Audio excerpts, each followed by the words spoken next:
What's good? It's your friendly neighborhood manga fiend. What if I told you one of the most beautifully animated, emotionally sincere fantasy films didn't come from Japan, but quietly dropped as a donghua that most anime fans completely slept on? What's good? Today, we're talking about The Legend of Hei, a movie I watched on a complete whim last week after someone casually recommended it in the comments of a top 10 Donghua video, even though this is a movie. And once again, the comments knew what they were talking about. Legend of Hei isn't just cute animation or a cozy fantasy watch.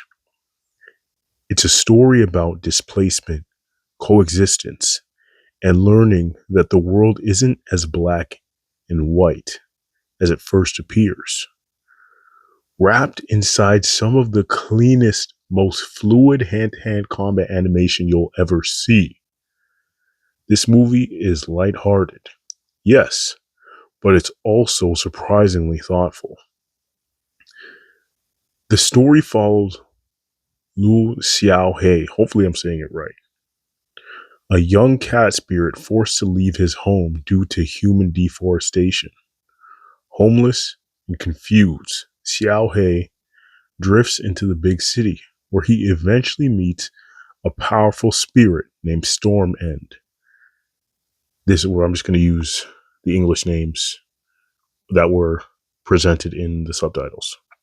Storm End takes Xiao Hei to a hidden spirit oasis, a sanctuary where spirits live, mainly just Storm End and his spirit homies, live peacefully alongside nature. Here, Xiao Hei meets other spirits like Bamboo, Sky Tiger, and Void. And for the first time since losing his home, he feels safe again. Stormman even offers Xiao Hei a permanent place among them. But that peace doesn't last long. The spirit oasis is suddenly invaded by Wu Xian, or Infinity, a human spirit enforcer, essentially a supernatural law enforcer working for one of the many spirit guilds. And when I say invaded, this man dog walked all of those spirits. Wu Xian makes terrifyingly easy work, extreme light work of Stormend and the other spirits, forcing them to flee and abandon the oasis altogether. Xiao Hei tries to help, but instead gets separated and ends up traveling alongside Wu Xian himself. Again, if I'm butchering the names, that's my bad. You already know. During their journey, Wu Xian, or Infinity, discovers something shocking. Xiao Hei possesses the same metal manipulation ability as him, and an extremely rare space type ability.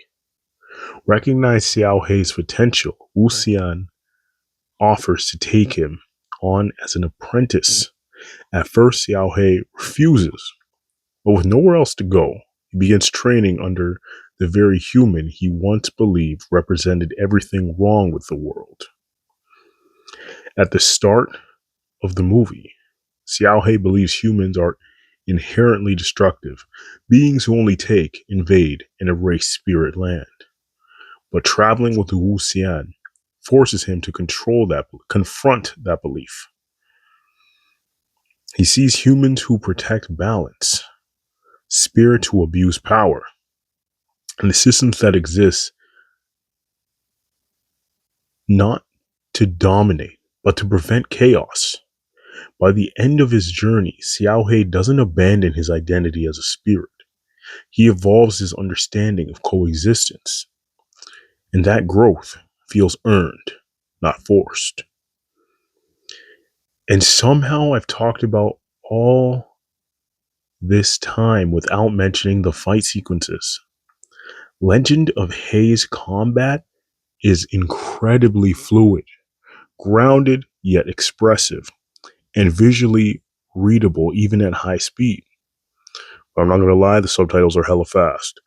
Every spirit uses their abilities differently, even when they have the same element.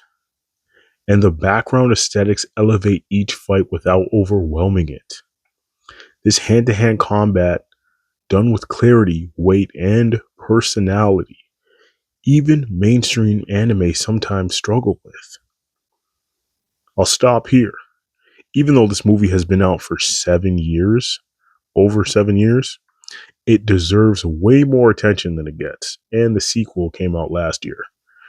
If you haven't seen Legend of Hei, take a chance on it. If you care about ratings, it got a 4.8 out of 5 on Crunchyroll and a 7.3 out of 10 on IMDb. Sometimes the best recommendations really do come from the comment section. And this one absolutely earned it. And with that being said, my G, I'll see y'all in the next one.